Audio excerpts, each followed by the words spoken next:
musim haji Gus, semuanya sekarang ini sudah mulai melakukan persiapan khususnya para jamaah yang akan berangkat tahun ini. Semua baik itu dari PT, perusahaan, penyelenggara travel, perjalanan haji, semuanya sedang melakukan persiapan, termasuk orang-orang yang akan berangkat saat ini juga sudah mulai siap-siap. Nah, alangkah baiknya kalau seandainya ibadah haji yang akan dilakukan itu bisa terlaksana tidak hanya secara syariat saja. Makanya walaupun beberapa kali sudah Gus pernah menyinggung terkait haji secara hakikat itu seperti apa, mungkin malam ini bisa lebih detail lagi Gus, dengan bisa menjabarkan secara syariatnya itu pada saat melaksanakan haji ada beberapa rukun, kemudian juga ada wajibnya haji. Itu nanti bisa lanjut sampai detail ke sana kalau nutut waktunya Gus. Tapi yang pertama ya harus diawali dari hakikatnya haji seperti apa dulu Gus, sehingga nanti harapannya bisa jadi bekal bagi saudara-saudara kita yang berangkat haji khususnya tahun ini. Begitu Gus.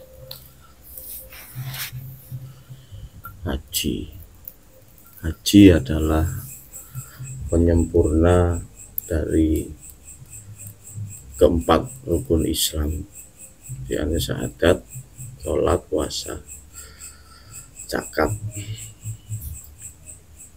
Haji merupakan rukun terakhir dari rukun Islam dan sebagai penyempurna dari keempat rukun itu.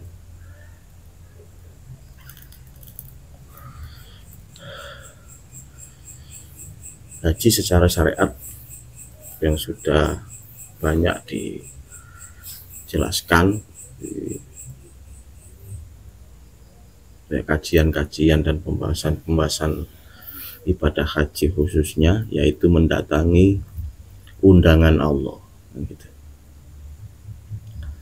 Mendatangi undangan Allah otomatis harus bertemu dengan Allah, gitu.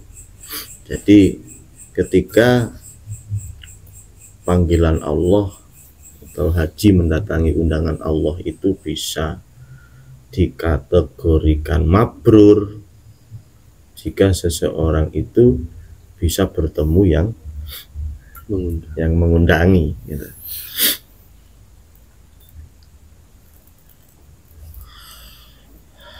Dan ini dijelaskan dalam satu ayat, yaitu surat Al-Baqarah ayat 200. Bismillahirrahmanirrahim. Wa idza qadaitum manasikakum fadhkurullaha kadzikrikum aba'akum au asyadda dzikra ila akhiril ayat. Apabila kamu telah menyelesaikan manasik atau rangkaian ibadah haji, berzikirlah kepada Allah sebagaimana kamu menyebut-nyebut nenek moyang kamu. Itu maksudnya seperti yang menjadi syarat sahnya haji. Apa yang menjadi syarat sahnya haji? Ya seperti yang sudah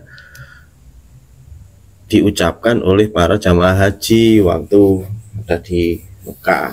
Labbaik Allahumma labbaik, labbaik la syarika laka labbaik, innal hamda wa ni'mata laka wal mulk la syarika lak. Itu artinya aku datang memenuhi undanganmu ya Allah, tanpa membawa persekutuan atau kesyirikan di dalam hati dengan apapun. Ini yang menjadi syarat sahnya berhaji. Jadi kalau urusan syirik ini kan tempatnya di dalam rasa, Mas, dalam hati. Jadi makanya tidak cukup kita berhaji, melakukan haji secara syariat saja, secara zahiriah saja maksudnya. Tapi hati kita harus juga bisa berhaji secara hakikat. Dengan haji secara hakikat itulah hati kita akan bersih dari kesyirikan, apa yang sudah dijelaskan di dalam labaika itu tadi, labaik syarikalaka labaik innal hamda wa ni'mata lawakal mulk la syarikalak, tidak membawa kesyirikan sedikit pun. Jadi datang ke rumah Allah tidak membawa hati yang menyekutukan Allah, itu maksudnya. Itu syarat sahnya haji. Nah, ketika syarat sahnya haji itu sudah kita penuhi dan agar kita itu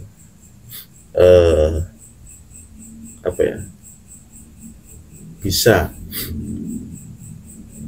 membawa hati yang terhindar dari kesyirikan, tentunya kita harus membawa kunci, yaitu ketakwaan. Dimana ketakwaan itu adalah puncak dari semua ibadah. Nah, di dalam ketakwaan inilah butuh ilmu, Mas. Butuh ilmu-ilmu yang bisa membawa hati kita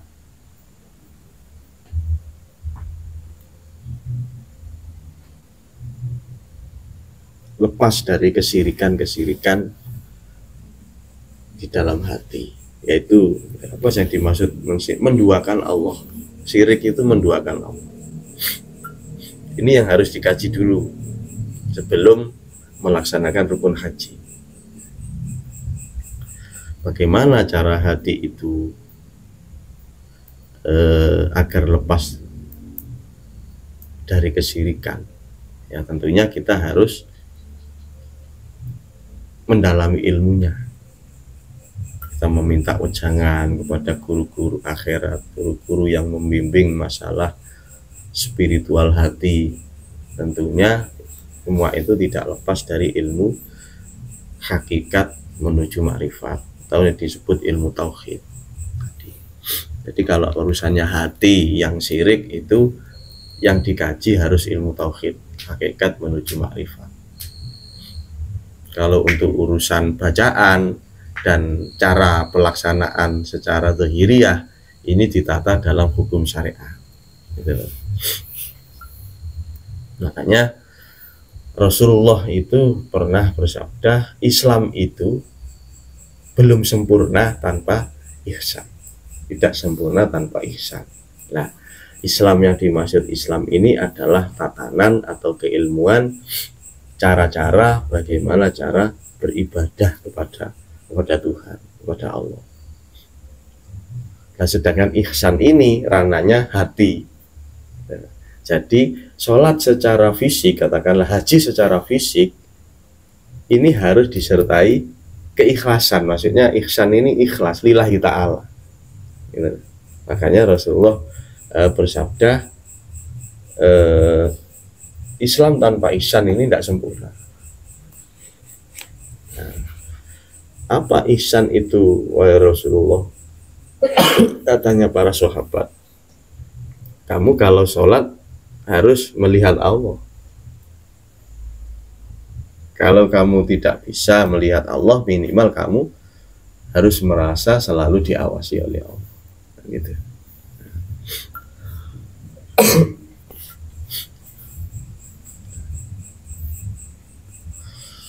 Nah, terus bagaimana ilmunya agar hati ini terhindar dari kesyirikan, pertama yang harus dilakukan oleh seorang salik atau orang yang mau berhaji harus memahami dulu siapa Tuhan itu sendiri.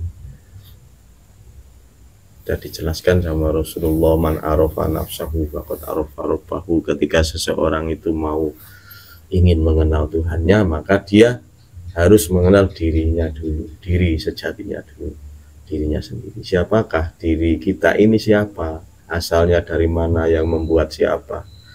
Adakah ini milik kita? Organ tubuh ini loh, adakah ini milik kita? Adakah ini buatan kita? Kita sadari dulu ini. Ketika kita sudah sadar bahwasanya jasad ini pun kita tidak mempunyai hak untuk memiliki, karena ini bukan kita yang membuat, ini semuanya milik Tuhan. Dan hidup yang di dalam roh, yang di dalam jasad itu pun hidupnya Allah sendiri. Allah yang masuk ke dalam jasad itu tadi. Nah, ini yang harus diolah dulu, dipahami dulu, sampai betul-betul keyakinan itu membulat di dalam hati bahwasanya ini semua adalah milik Allah, dan apapun yang dilakukan manusia ini hakikatnya, pada hakikatnya adalah manifestasi Allah sendiri, pergerakan Allah sendiri. Jadi manusia ini merasa fana, merasa tiada, yang ada hanya Tuhan itu sendiri. Nah, ini dari sinilah hati seseorang ketika sudah mencapai level di mana hatinya sudah tidak dapat melihat selain Allah, tidak dapat melihat selain Tuhan, maka hati itu akan terbebas dari prasangka. Apa kesyirikan itu? Prasangka hati yang menganggap ada hidup selain Allah, ada hidup selain Tuhan. Ini kuncinya dulu, syarat yang harus dipahami dulu oleh orang yang mau berhaji. Nah, ketika dia sudah tidak merasa memiliki, dia sudah tidak merasa bisa bergerak, tidak bisa berapa-apa di dunia ini, tidak merasa memiliki, tidak, semuanya ini hanya milik Tuhan. Nah, dari sinilah hati itu tidak akan meyakini kalau ada sesuatu yang bergerak dan yang terjadi tanpa Allah yang menterjadikan semuanya. Nah, ketika hatinya sudah tidak bisa melihat apapun yang terjadi di dunia ini, adanya hidup selain Allah, tidak bisa melihat lagi. Yang dilihat hanya semuanya ini milik Allah dan pergerakan Allah sendiri. Nah, hati yang seperti inilah yang lepas, terbebaskan dari kesyirikan. Nah, jika hati sudah seperti ini, maka hati ini akan merasa Tuhan ini wujud dan nyata di dalam hatinya, dan tidak ada kesyirikan lagi di dalam hatinya. Nah, baru berangkat sudah. Nah, siap berangkat sudah, di syarat sahnya haji. Kemudian setelah hati itu tidak ada kesyirikan lagi, maka kita melangkah kepada rukunnya haji. Secara syariat, rukunnya haji yang pertama adalah ihram. Ya mohon maaf apabila saya menjelaskan ini kurang begitu detail dan jelas, karena saya sendiri belum pernah ke Mekah, gitu, belum pernah ke Mekah. Jadi ya ini saya jelaskan secara hukum yang ada di secara umum saja, haji yang dimaksud haji secara umum saja. Cuma poinnya saya jelaskan masalah hakikat dari haji tersebut, itu intinya.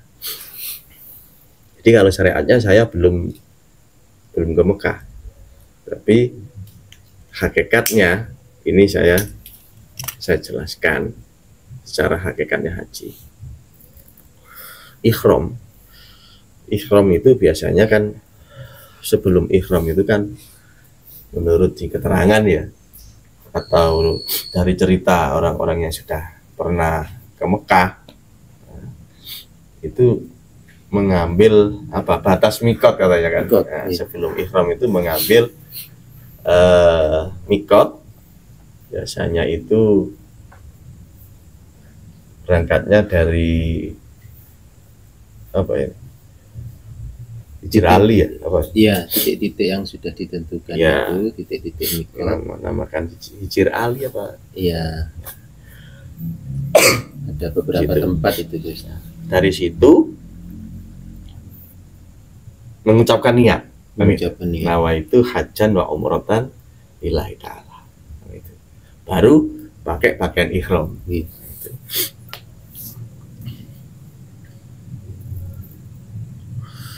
Nah, dari niat tersebut, aku berniat haji dan umroh karena Allah Ta'ala.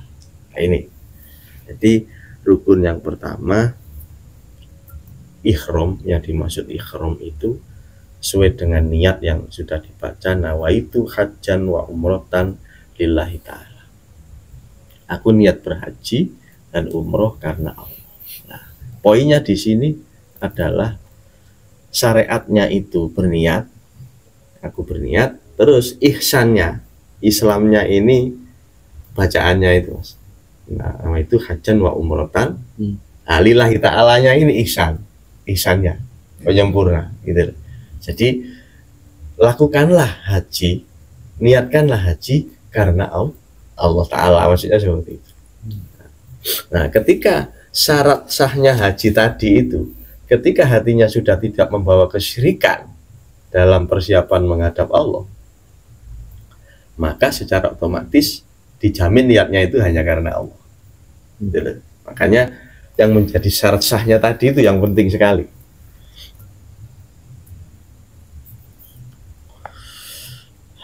Jadi hakikatnya daripada ihram itu adalah menyiapkan hati, membersihkan hati, mengeluarkan kotoran-kotoran hati dari berkeyakinan kepada selain Allah.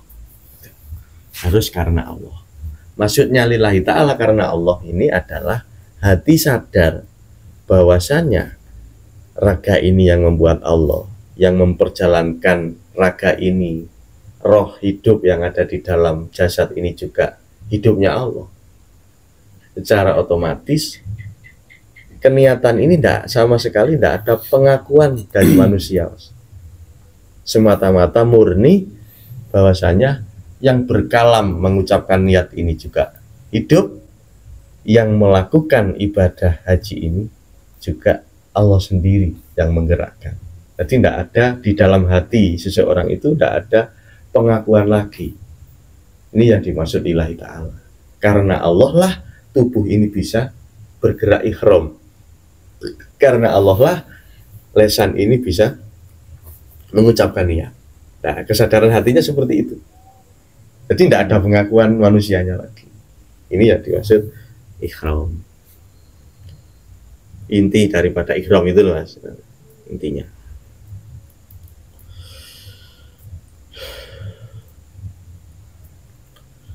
Terus setelah ihram memakai pakaian yang tanpa jahitan, itu maksudnya kan yaitu tadi, jangan dibawa nafsu-nafsu yang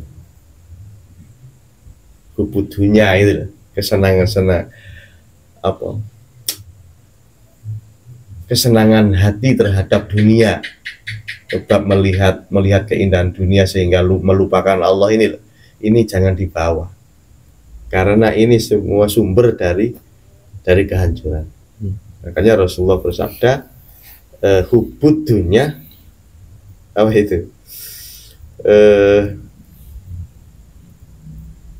cinta dunia ini adalah sumber malapetaka yang besar. apa itu, lupa ya statisnya. Budunya apa itu,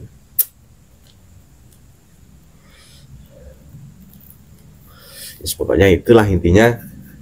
Rasulullah mengatakan cinta dunia itu adalah sumber dari segala malapetaka yang besar.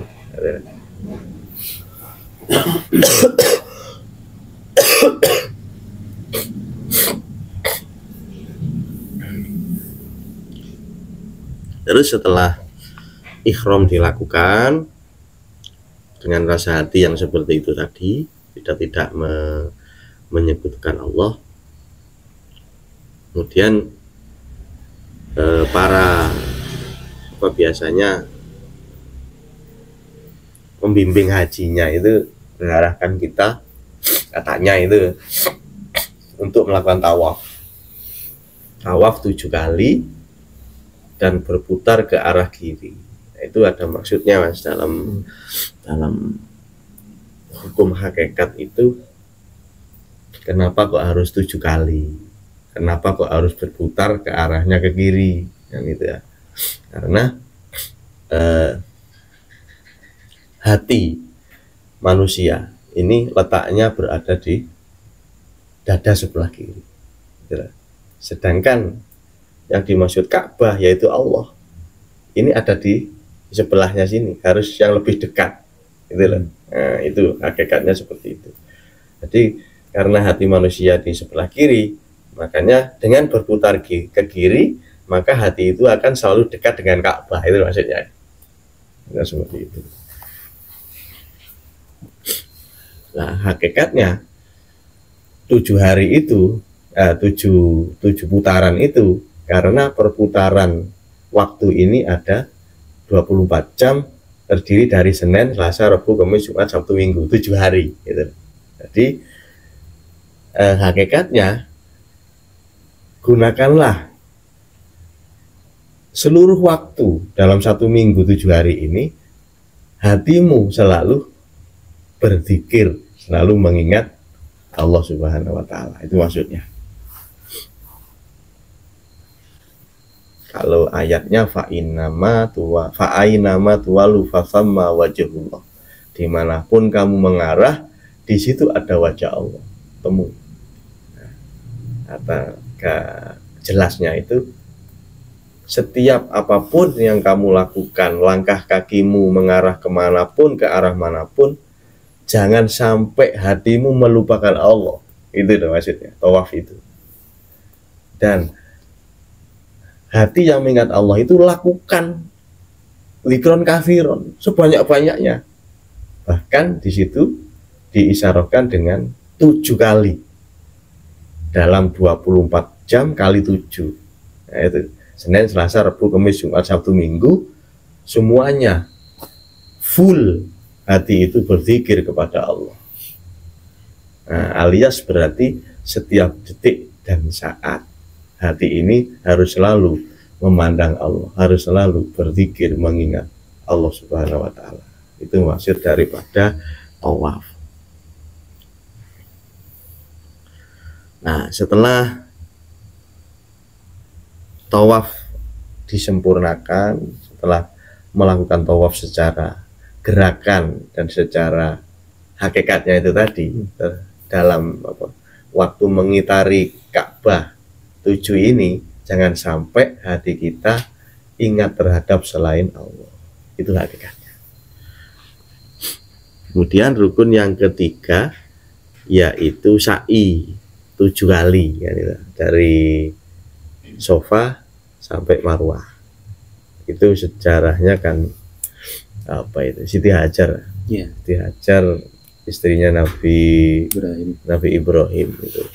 Waktu habis melahirkan seorang anak yaitu Nabi Ismail. Ya, Nabi Ismail. Nah, ketika setelah melahirkan kan pasti ada darah, Mas, darah wiladah.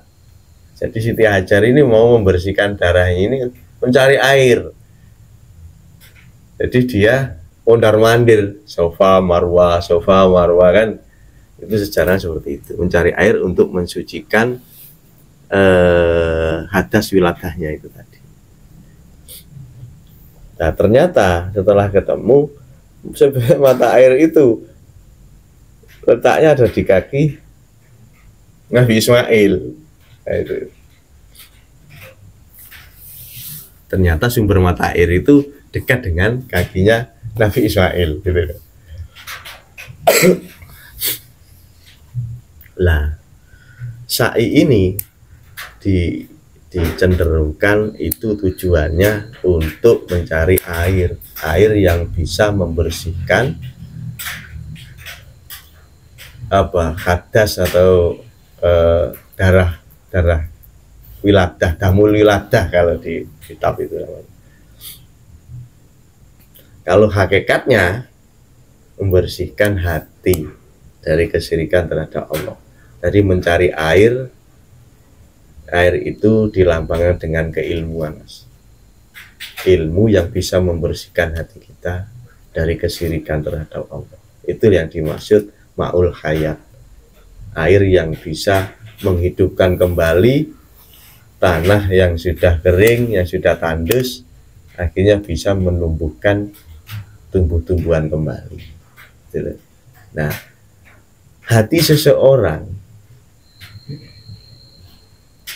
yang selama hidupnya terus melakukan kesyirikan terhadap Allah, ketika belum disiram dengan ma'ul hayat itu atau ilmu tauhid hakikat menuju ma'rifat, selamanya dia tidak akan bisa menumbuhkan sesuatu, tumbuh-tumbuhan,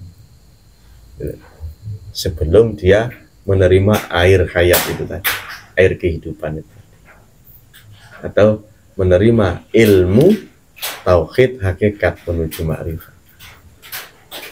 Tidak akan bisa hidup hatinya, tetap aja dia masih berprasangka ada Tuhan KW. Jadi banyak Tuhan KW banyak. Nah, setelah disiram ma'ul hayat, maka diibaratkan bumi ini setelah dituruni air hujan dengan beberapa tahun yang tandus, tidak ada tumbuh-tumbuhan yang tumbuh. Setelah air hujan turun, akhirnya basah, akhirnya bumi ini bisa menumbuhkan tanaman-tanaman kembali. Setelah hati itu kering, tidak dapat bimbingan, tidak pernah mendapatkan keilmuan untuk mengenal Tuhan, ketika ajaran hakikat menuju ma'rifat ini dia masukkan ke dalam hatinya, maka ketika itu hatinya akan hidup, akan bisa merasakan, bisa mengenal, bisa melihat Tuhan itu, Allah itu. Ini hujan ini, ramai hujan.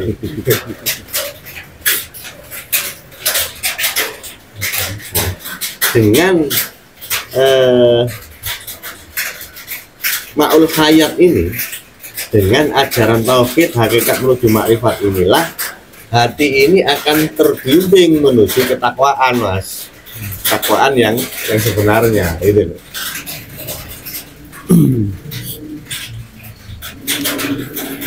Jadi di waktu melaksanakan sa'i itu kan juga bolak-balik mundar-mandir 7 kali dan mensegerakan, itu maksudnya ada juga lari-lari juga. Iya, itu kan simbol setengah itu, lari. Ya, setengah lari. Di dalam itu kan aturannya kan, di dalam sa'i itu kan laki-laki dan perempuan beda aturannya, Mas. Iya, beda. Kalau laki-laki itu disuruh setengah berlari. Kalau perempuan disuruh berjalan. Iya, berjalan. Nah, itu maksudnya secara hakikat dahulukan rohaniyahmu. Nanti laki-laki itu menggambarkan rohani, melambangkan rohani. Kalau perempuan ini melambangkan jasad, dunia ini. Dohirnya jasad. Kalau laki-laki itu roh, digambarkan dengan roh.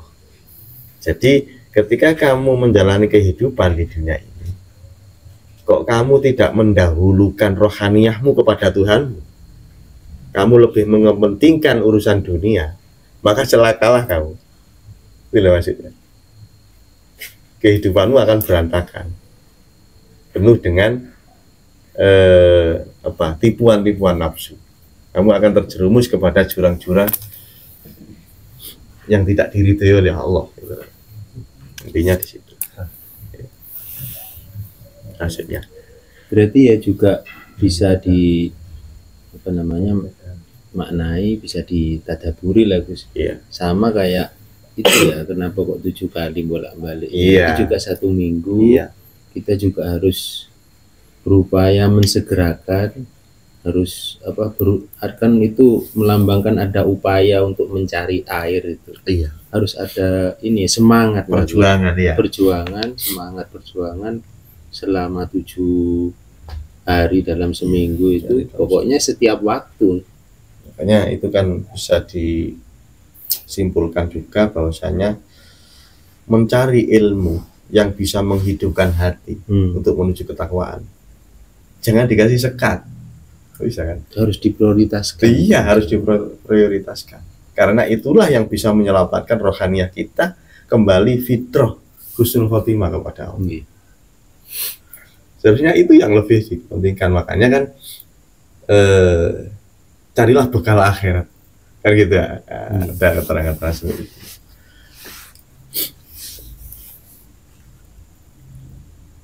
Di ayatnya ada lagi, fafiru ilallah, segeralah kamu lari kepada Allah, kembali kepada Allah. Itu maksudnya ketika ada ilmu-ilmu dari guru akhirat yang menjelaskan tentang rohaniyah untuk menuju kewusulan terhadap Allah, ya harus digunakan kalau bisa seluruh waktunya untuk ke sana. Atau kalau dalam hadis lain, walau bisin, carilah ilmu itu walaupun berada di sampai negeri Cina. Cari ilmu itu, ilmu yang bisa menghidupkan rohaniyahmu, hatimu untuk menuju makrifat kepada Allah.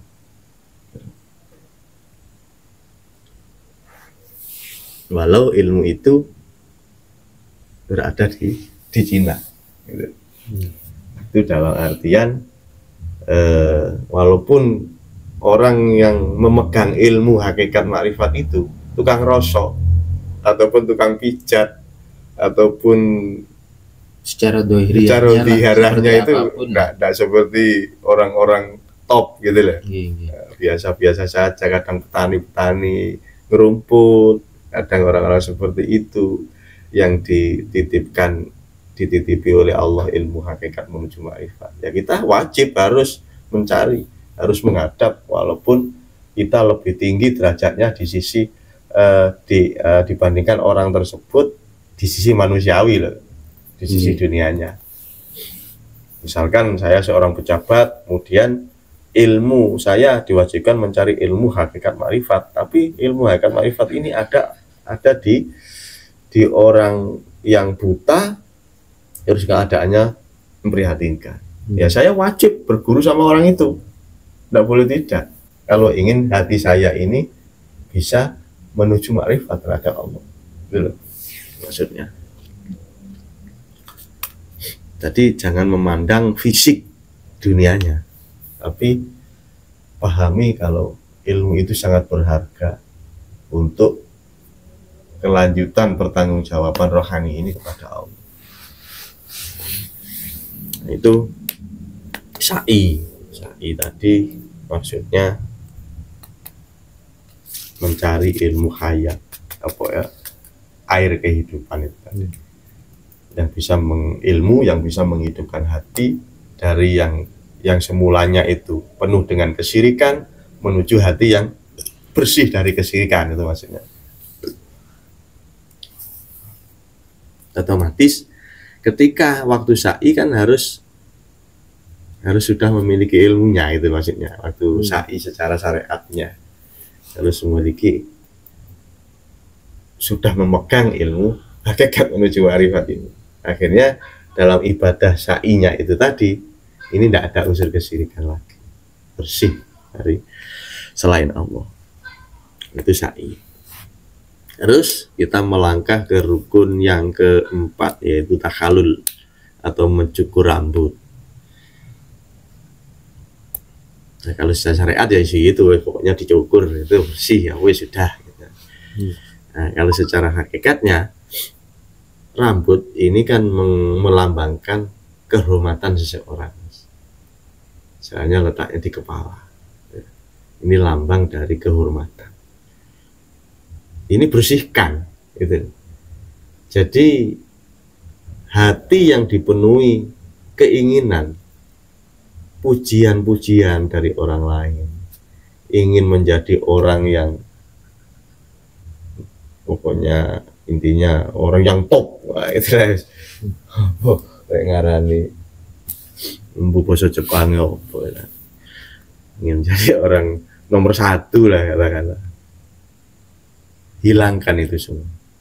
Keinginan-keinginan di dalam hati, ingin dipuji orang, menginginkan pahala, menginginkan apapun selain Allah, itu cukur semua, habiskan, bersihkan.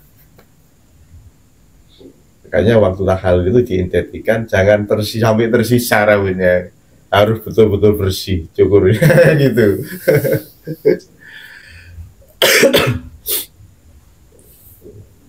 Itu maksudnya. Jadi garis besarnya jangan sampai ada keyakinan, keinginan nafsu, ingin dipuji orang, ingin disebut, ingin dipanggil apa nanti, ya udah sih, itu bersihkan semuanya keinginan-keinginan seperti itu. Keinginan yang kalau saya sudah berhaji ke Mekah, saya bakal dapat surga. Nah, itu hilangkan semuanya. Keinginan-keinginan seperti itu. Karena itu adalah masih ada kesyirikan di situ. Dicukur semuanya. Iya, habis. Harus habis. Bersih. Iya, Gus, tadi ada yang terlewat itu, Gus. Setelah ihram itu biasanya wukuf dulu di Arafah, Gus. Wukuf di Arafah, setelah ihram. Langkah-langkahnya seperti itu ya. Wukuf di Arafah. Dan itu banyak yang menjelaskan bahwa wukuf itu yang membedakan antara haji dan umroh. Oh iya. Kalau umroh kan cara yang syariatnya, secara syariatnya tidak ada wukufnya. Iya. Wukuf itu berdiam, singgah berdiam antara di tanggal 9 kalau tidak salah itu. Antara pada zuhur itu setelah matahari tergelincir istilahnya sampai sebelum maghrib katanya begitu, guys. Iya. Harus wukuf dulu berdiam di sana secara sadar. Itu mungkin bisa dengan jelaskan apa kira-kira secara hakikatnya itu, guys. Intinya wukuf itu kan di situ kan menunggu munculnya fajar di tanggal 10 Muharram itu tadi kan. Makanya nginep kan itu berkemah seperti berkemah. Bukan. Gus. Kalau yang berkemah itu malamnya itu di Musdalifah, kemudian juga di Mina gitu. Oh, itu karena mabit namanya. Ya, itu. mabit itu. Ya. Kalau wukuf itu yang berdiam itu, Gus. Iya. Singgah. Menyiapkan itu. Persiapan itu.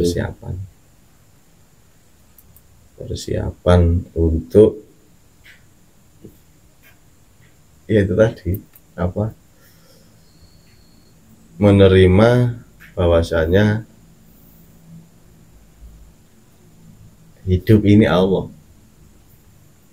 Dalam wukuf itu sebenarnya kalau menurut orang-orang yang sudah melaksanakan haji secara hakikat ya, secara hakikat dan syariatnya ya, itu harus kosong betul-betul. Di dalam wukuf itu harus bersih betul-betul, siap betul-betul, rohaniyah ini kembali pada Allah. Jadi gampangannya, mudahnya itu siap, secara syariatnya siap mati sekarang gitu. Hmm.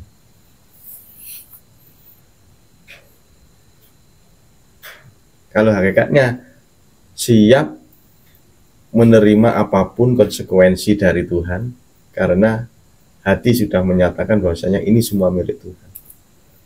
Jadi intinya di situ mengosongkan hati dari semua unsur-unsur makhluk.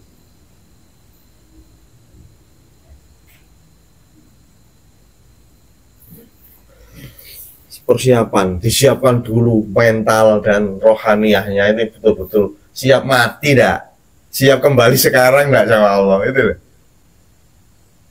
Kalau masih ingat rumah mas, ingat anak, nggak bisa mas, nggak bisa. Orang berhaji mendatangi undangan Allah itu ibaratkan orang berangkat mati mas. Sebetulnya seperti itu. Dan tidak ada rasa dalam hati besok pulang, tidak ada. Berangkat itu sudah selama-lamanya. Saya kembali kepada Allah, berangkat sama Allah, menuju pada Allah, dan tidak kembali lagi ke dunia. Hakikatnya. Iya. Jadi namanya mendatangi undangan Allah, ketemu Allah.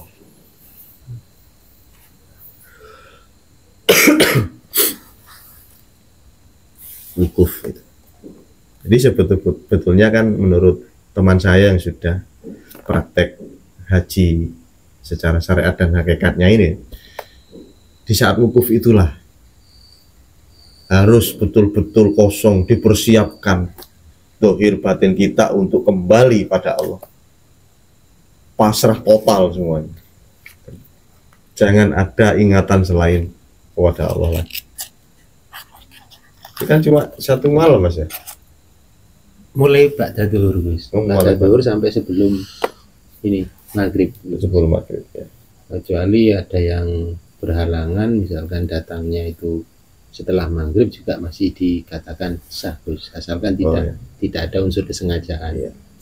Dan syaratnya juga ketika wukuf itu harus dalam keadaan sadar Gus, nggak boleh apa namanya mabuk atau sakit iya, tertidur gitu. Harus diupayakan sadar, terjaga, tidak boleh apa namanya, tidak boleh tidak sadar, entah itu karena penyakit, karena sakit, karena apa, jangan sampai muncul manusianya kan gitu.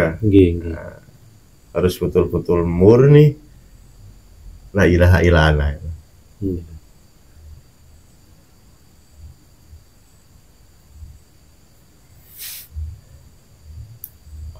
Terus wukuf ya? Ya itu wukuf, setelah ihram wukuf, baru kemudian apa namanya, wukuf itu seperti nginep gitu kan? Bukan guys. Nginep itu yang mabit itu mabit, yang ya. Nanti malamnya guys ya. Yang apa namanya, persiapan Jamarot ya? Ya.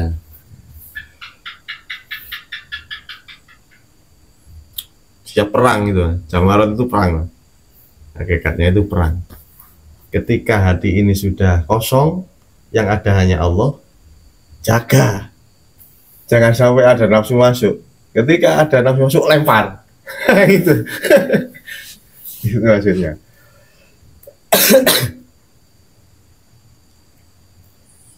Melempar jumroh itu Gus. Iya, hakikatnya.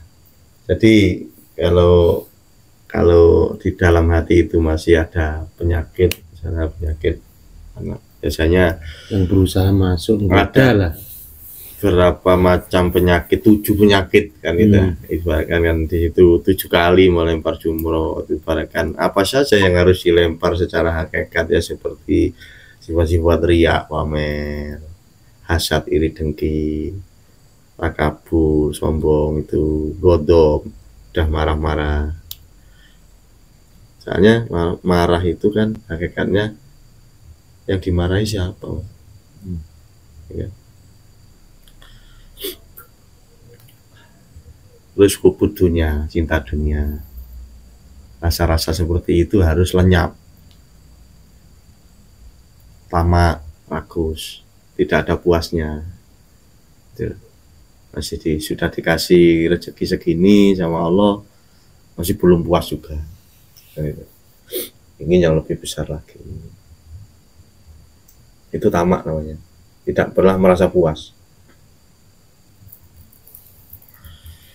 Nah, padahal ketika kita tamak, otomatis kita mengejar dunia.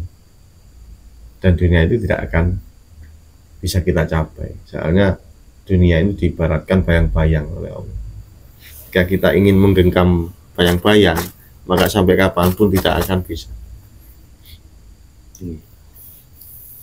Maka ketika kita berpaling dari bayang-bayang dan menuju Allah, maka bayang-bayang itu secara otomatis akan mengikuti kita.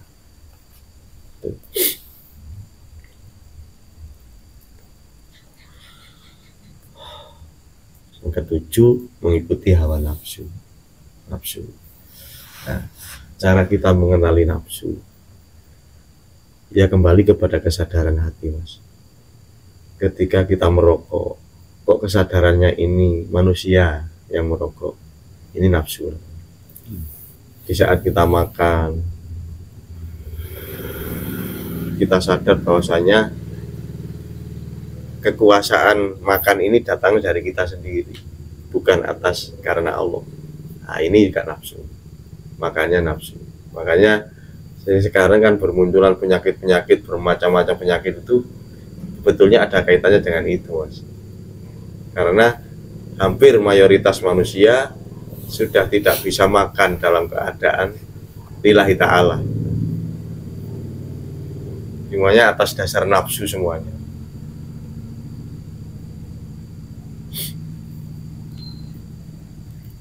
Akan sampai nikah pun itu nikahlah karena Allah, kan gitu. Kan karena nafsu yang banyak kan. Ya awalnya memang enggak apa-apa, memang karena nafsu itulah akhirnya orang itu punya keinginan untuk nikah. Yang dimaksud lillahi ta'ala itu sadari kalau prosesi pernikahan itu juga Allah sendiri yang melimputi, yang menggerakkan, yang menata semuanya gitu. Sampai terjadinya pembuahan di dalam rahim, akhirnya jadi anak, itu semuanya atas kehendak Allah, bukan kehendak manusia. Kesadaran itu yang harus disadari, yang harus dimiliki.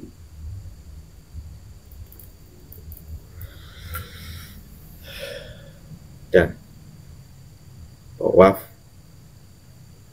wada yang terakhir ya, tawaf pamit itu maksudnya kan sudah ya siap pulang itu tadi, wes kembali rohaniah kita, siap kembali kepada Allah. Iya, kalau itu Gus, apa namanya yang rukunnya sudah 5 itu Gus, sampai tahallul saja Gus. Iya. Dari ihram, maka ihram baru kemudian langsung wukuf di Arafah pada tanggal 9 Dzulhijjah itu, waktunya setelah zuhur sampai sebelum maghrib. Baru kemudian tawaf, sa'i, dan terakhir tahallul. Kemudian kalau yang wajibnya haji, wajibnya dulu, maksudnya kan tadi di dalam rangkaian ibadah haji itu ada yang syarat rukun tadi kan, kemudian rukun, kemudian ada wajibnya. Cuman wajibnya haji itu tidak membatalkan sahnya haji, enggak. Cuman kalau ketika itu ditinggalkan harus bayar denda, dam itu. Dam. Ya, karena itu wajibnya haji. Kalau yang rukunnya ditinggalkan menyebabkan tidak sahnya hajinya. Maksudnya wajibnya haji ini kalau di rukun wudhu itu yang terakhir ya, harus dilakukan semuanya keseluruhan, itu maksudnya? Enggak. Mboten, apa namanya, ya masuk dalam rangkaian haji itu, tapi seandainya tidak dilakukan, ini tidak membatalkan sahnya hajinya. tidak batal, tetap sah hajinya. Hanya saja dia ketika meninggalkan kewajiban hajinya itu harus membayar denda itu Gus, menyembelih kambing gitu. Atau sekarang sudah disederhanakan bisa bayar titip, bayar uang saja lah Gus untuk itu, untuk Ya kan berarti meninggalkan rukun Mas. bukan rukun tapi itu Bukan. tidak termasuk rukun. Loh, kenapa harus didenda kalau tidak melanggar rukun? Kayaknya yang melanggar rukun kayaknya yang didenda. Kalau melanggar rukun menjadi tidak sah Gus Tidak sah. hajinya, enggak. Ya kan harus diulang lagi katanya. Harus ngulang lagi hajinya, harus ngulang lagi. Kalau tawaf ulang lagi tawafnya kan itu. Enggak. Kalau yang ininya, yang wajibnya haji itu ketika sudah misalkan kayak mabit itu di Musdalifah Gus, itu kan bermalam, misalkan tidak sempat ke sana atau ada halangan apapun lah, sakit atau apa dari hotelnya atau tempat dia itu tinggal itu tidak memungkinkan untuk melakukan bermalam entah atau kondisi apapun lah yang menyebabkan dia tidak bisa, ini tetap sah hajinya, tapi dia terkena kewajiban untuk membayar denda. Dam itu tadi. Dam itu. Ya seperti kalau puasa itu fidyah itu kan katanya. Nah, iya. Fidyah. Membayar fidyah. Dam. Iya. Tapi tidak harus mengulang haji, mboten Gus. Tidak harus mengulang rukun hajinya kalau itu. Ya kalau syarat sahnya haji kan sudah awal tadi kan. Syarat sahnya sudah, rukunnya sudah. Kemudian ini ada kewajiban-kewajiban haji. Sebenarnya kan kayak hal-hal semacam itu bisa apa ya? Kita maknai sebagai kayak simbol-simbol sebenarnya, Guys. Mana kok simbol sih? Istilahnya itu pasti ada makna hakikatnya pasti. Setiap kegiatan itu yang dilakukan dalam rangkaian haji itu. Contoh kayak tuh bermalam itu, bermalam di Musdalifah itu antara antara Arafah dan Mina letaknya, harus bermalam di sana.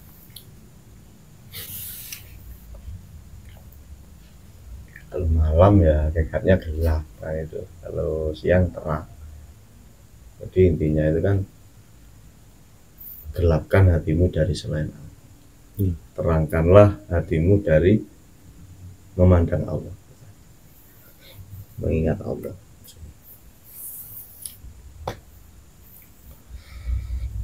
Siapa lagi? Sudah mabit Musdalifah, lempar jumroh, Kopa 7 kali sudah, wis intinya tadi mabit. Pada malam tasyrik sudah, ikhram dan dari mikot sudah, tawaf wada, tawaf pamit. Itu pamit. Berarti ketika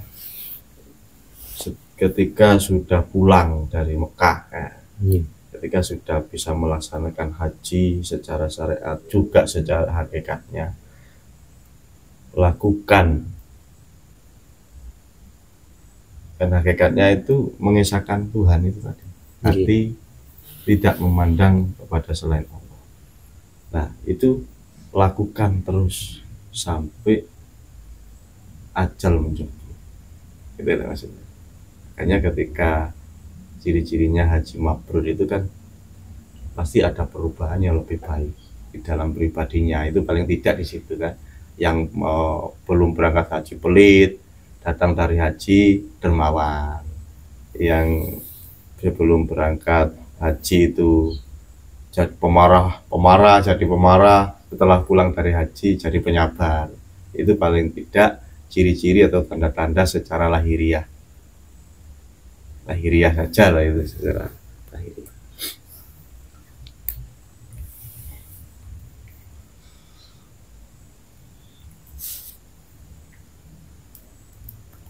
Al-Baqarah 158. Itu apa lah.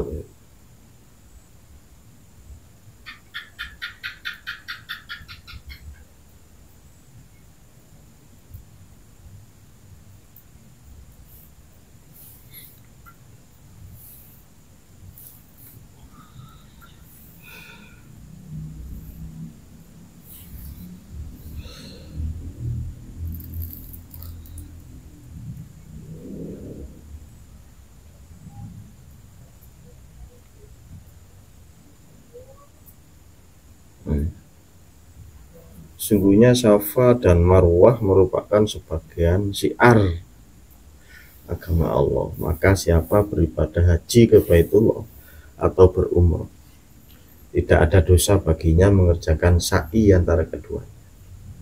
Siapa yang dengan kerelaan hati, maksudnya kerelaan hati ini kan maksudnya lillahi ta'ala itu tadi, mengerjakan kebajikan, maka sesungguhnya Allah Maha mensyukuri lagi Maha mengetahui.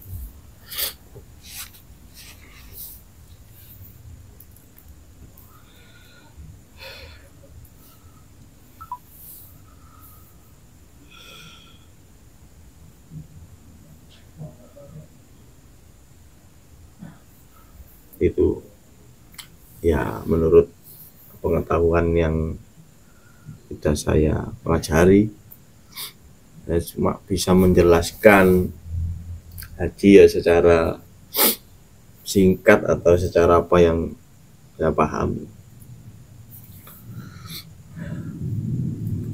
Nah, ketika orang sudah berhaji secara hakikat itu tadi, itulah kemakburan seorang yang berhaji.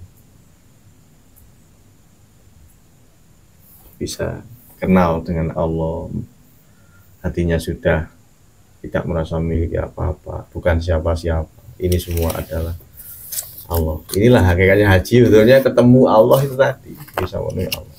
Makanya secara hakikatnya ketika kita merokok bertemu Allah, yaitu haji, secara hakikat lah.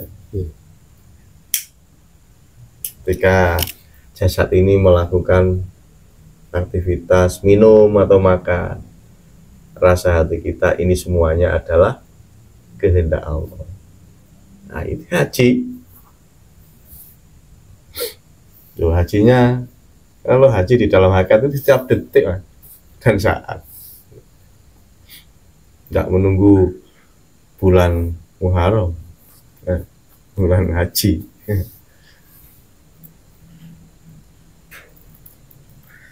Tiap detik dan saat selalu mengingat Allah. Ini kalau ndak ahli zuhud ndak bisa, Mas. Kalau orang yang ndak mau menerima, ndak mau disiram ma'ul hayat tadi, air kehidupan atau ilmu tauhid hakikat menuju ma'rifat, ndak bisa, Mas. Ndak bisa.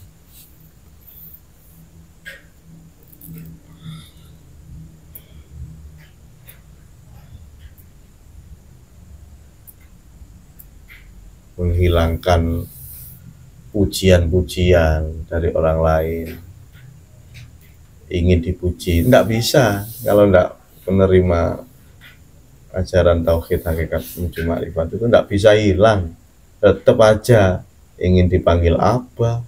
Ketika dipanggil abah merasa bangga diri, tidak bisa. Ini hanya bisa dilakukan oleh orang-orang ahli zuhud, ahli, orang yang hatinya ahli mengingat Allah, yang makrifat terhadap Allah.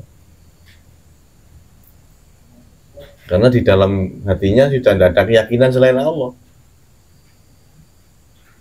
Makanya segala puji itu milik Allah. Kan itu. Nah, ketika seseorang memuji kita, ya kita pandang hakikatnya. Tidak ada mayat itu bisa, nah, sesuatu yang mati itu bisa memuji. Nah, ini Allah memuji kepada zatnya sendiri. Itu maksudnya. Nah, dengan demikian hati ini tidak akan terkontaminasi atau tidak akan memiliki Tuhan KW lagi. tidak memandang Tuhan KW lagi, Tuhan bajakan. Hatinya akan tetap memandang Tuhan yang asli, yang murni.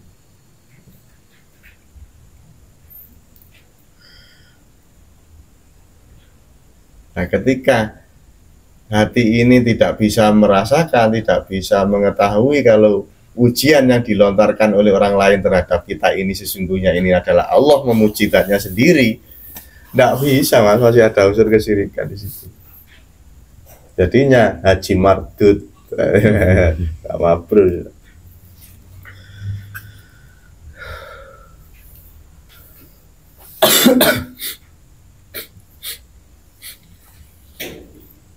Ya memang gimana, fakta yang terjadi memang seperti itu. Haji ingin dipanggil apa, pokoknya intinya kalau saya dengar dari kalangan umat itu, mereka berkeyakinan bahwasanya haji ke Mekah itu bisa menyelamatkan dia dunia akhirat kok. Yang saya dengar itu perbincangan di kalangan umat itu seperti itu, Mas. Doktrinnya mungkin. Iya. Doktrin yang dia dengar. Akhirnya apa? Efeknya banyak. Tetangganya sulit makan, dia tidak tahu. Dibela-belain uangnya dibuat haji ke Mekah. Bukan saya melarang, enggak melarang haji ke Mekah, enggak, sama sekali enggak. Alangkah baiknya ketika kita sudah mempunyai uang banyak, harta banyak, sungguh indah, Mas, kalau kita gunakan untuk membantu sesama dulu gitu loh. Ketika nanti kita sudah membantu tetangga-tetangga kita, saudara-saudara kita, sudah tidak ada yang kekurangan makan, tidak ada yang kesulitan dalam hal perekonomian, sudah tentram semua, kok ada sisanya harta kita, ya berangkat sudah.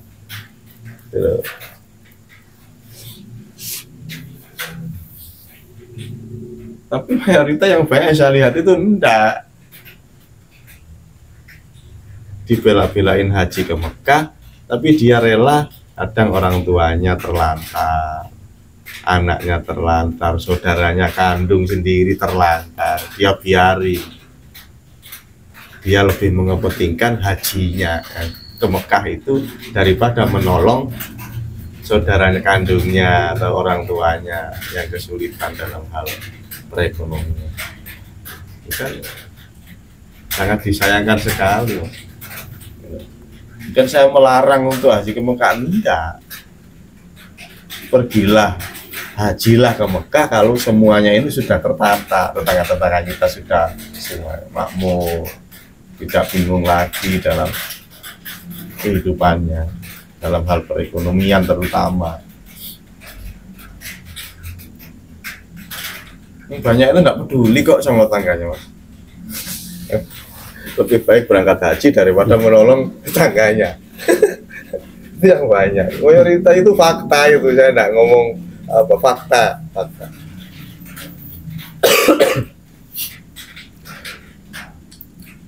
Iya, dari awal Gus, memang kan harapannya itu kita melakukan kajian hakikat dari haji ini supaya bisa jadi wawasan lah, setidaknya bekal, tidak hanya secara syariat saja. Iya. Saudara-saudara kita mau berangkat haji itu melaksanakan ibadah itu juga bisa punya bekal pemahaman. Iya.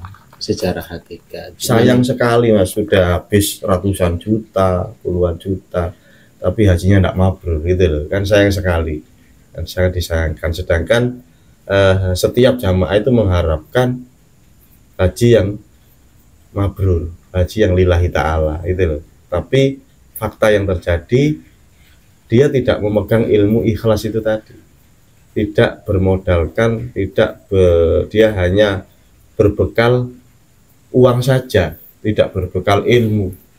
Sangat disayangkan sekali gitu loh, disayangkan sekali.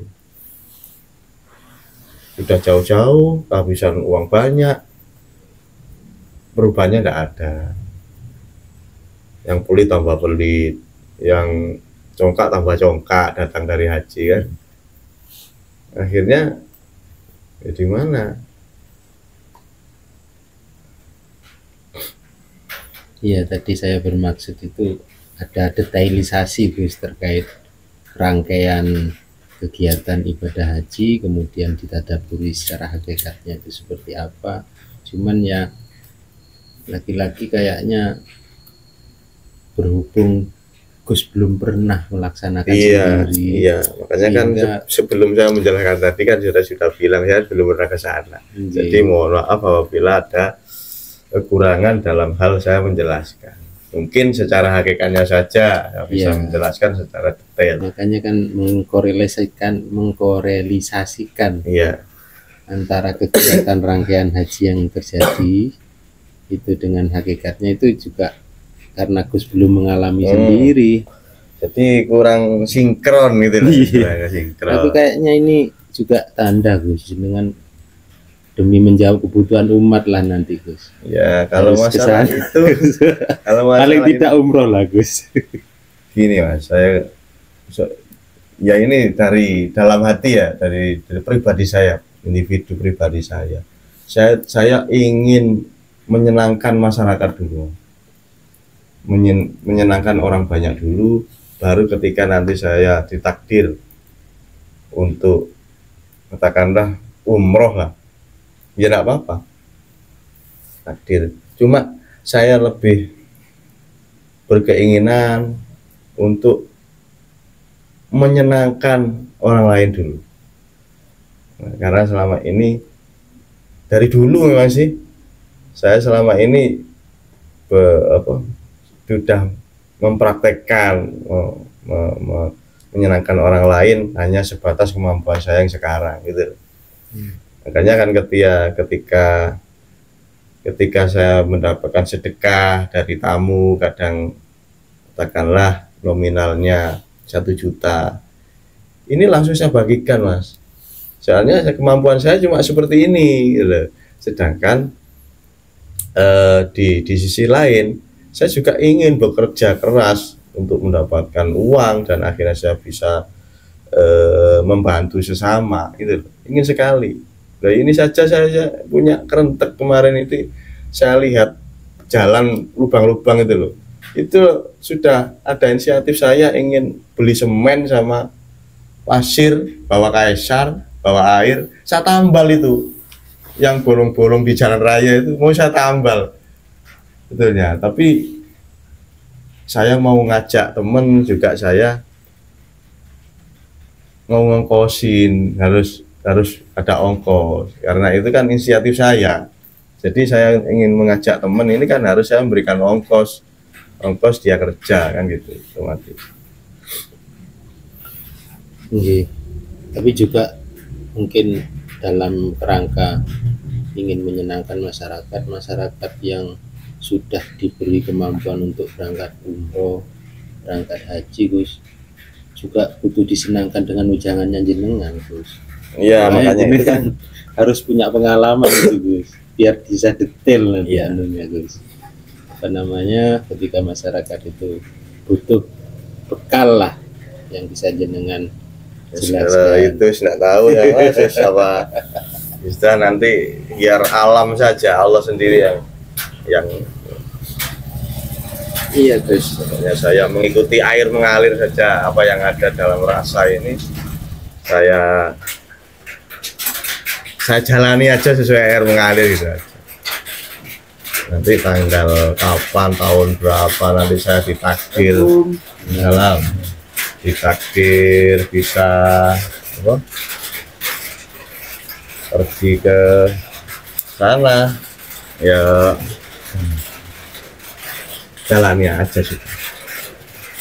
Jadi saya nggak ingin beban Mas, nggak ada di dalam hati itu, nggak ada beban, sekiranya semuanya itu berjalan sebagaimana air mengalir gitu.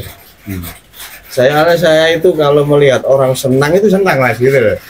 Jadi saya itu sampai saya pengen beli ikan bikin kolam, pancing gratis ya, itu seneng ya itu. Lihat orang seneng itu seneng.